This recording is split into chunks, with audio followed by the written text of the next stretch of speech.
I want people to know about a conversation we had, and I want you to give people your point of view. Sure. And you alluded to it a little bit a few questions ago. Yep. So when I did the CNN interview, and I kind of went off the rail and promoted my pink horsepower and everything else, and I knew what I was coming there for because they wanted me to talk about Diddy, et cetera, et cetera. Yep. And I used it as a commercial for me. You were one of the first people who called me, and you said, Cam, are you one that did that? I'm talking about you should have approached that another way, and then I would explain to my point of view. I just want people to understand what your point of view was to tell me, and I appreciate that, bro, I really do. Explain to me why you shouldn't, somebody like myself on the rise in media, because this isn't where I came from at all. We talked about my hip hop. Why that wasn't the best look for me to approach it that way. Before I say that, let me tell you a little story that involved Kenny Smith. Gotcha. Remember when the protest was going on and Kenny Smith walked off the TNT? Yes. Respectfully, he and I disagreed, and I called him. Right. And he was like, I had to send a message, and it was the most profound way to send a message. I said, there's two things you're missing, bro, respectfully. Right. Number one, you left two of your brothers hanging. Because with you being gone, it was left up to Chuck and Shaq to speak. Right. Both Hall of Famers, both beloved and respected, but Kenny's a brilliant brother. Yep. And when you have that platform and you have that voice, you surrender it to no one. Right. That's what I said to him. And I said, those were my 2 points. Right. I bring that up because I thought that when it came to you, it was the first time I looked at you and I said, he's not appreciating his greatness. Right. I watched this cat, Cam'ron. You've been in hip hop. I remember years ago I saw you on Bill O'Reilly's show and all this other shit. You were wild as hell and all this other stuff. Funny, but smart, articulate, thoughtful, passionate, and fair.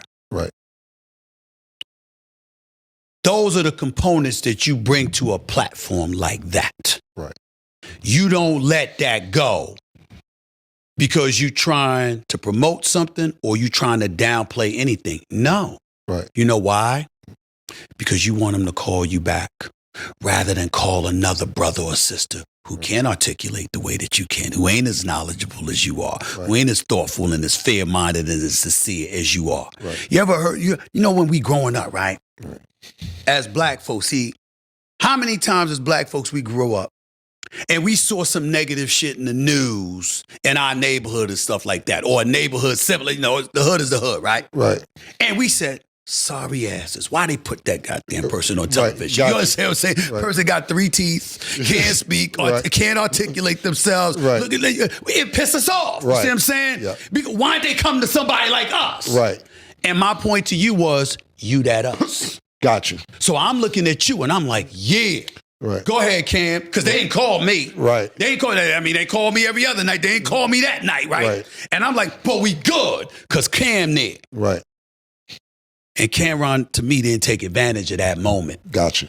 I understood because, like you said, you appealing to a different audience, but I was like, your audience ain't going nowhere. That's a different audience. And what you want them to do is come over and join the audience you already have. Because they know that there's a level of versatility that you bring to the table that ain't just for anybody. You have it.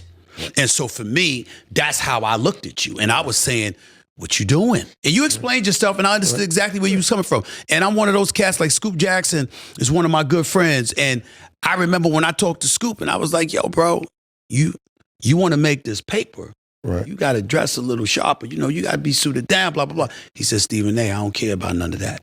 I'm happy where I'm at. This is who I am. This is who I want to be. My man. No problem. Because he said it. It was intentional. It wasn't foolish. It was deliberate and intentional. That's what he wants to do. Whatever makes you happy. And what I was coming at you with was what make you happy. When you told me, I was like, I got it. I understand. But I'm thinking at the time, you wanted that mass appeal. Right. And I like, don't pass up those moments. Right. Because for me, I do want that mass appeal. Absolutely. Listen, I know my peeps, and I'm going to always share. I remember one time when, years ago when Max Kellerman was on First Take, and somebody was talking about, Max Kellerman is invited to the barbecue, not you, over the whole Colin Kaepernick situation. I was like, fuck y'all. Yeah. I said, I don't need to be invited to no damn black barbecue. I got my own. Ain't nothing but black people there. Right. What y'all talking about? Right. You got a monopoly on barbecues. Right. See, I got a yard. I got a grill. Right. But I do have my own damn barbecue. Right. And I was there, it wasn't to disrespect anybody, it was just to make the point. Right. You don't get to qualify, define who I am and my blackness and all of that other stuff. Right. But I never want to limit myself. Right. Just to us. Right. I want whites, Hispanics, Asians, Jews, Catholics, Muslims, everybody. I want everybody to hear my voice. Absolutely. I just came from Abu Dhabi a week ago. Right. Okay. I was in Dubai and I was with Abu Dhabi, and I ran into sheiks, other Muslim officials and what have you. They all knew me. They watch me all the time. Right. That's the shit I like. That's what's up. Wherever I go, you know who I am. That's what's up. I like that. That's dope.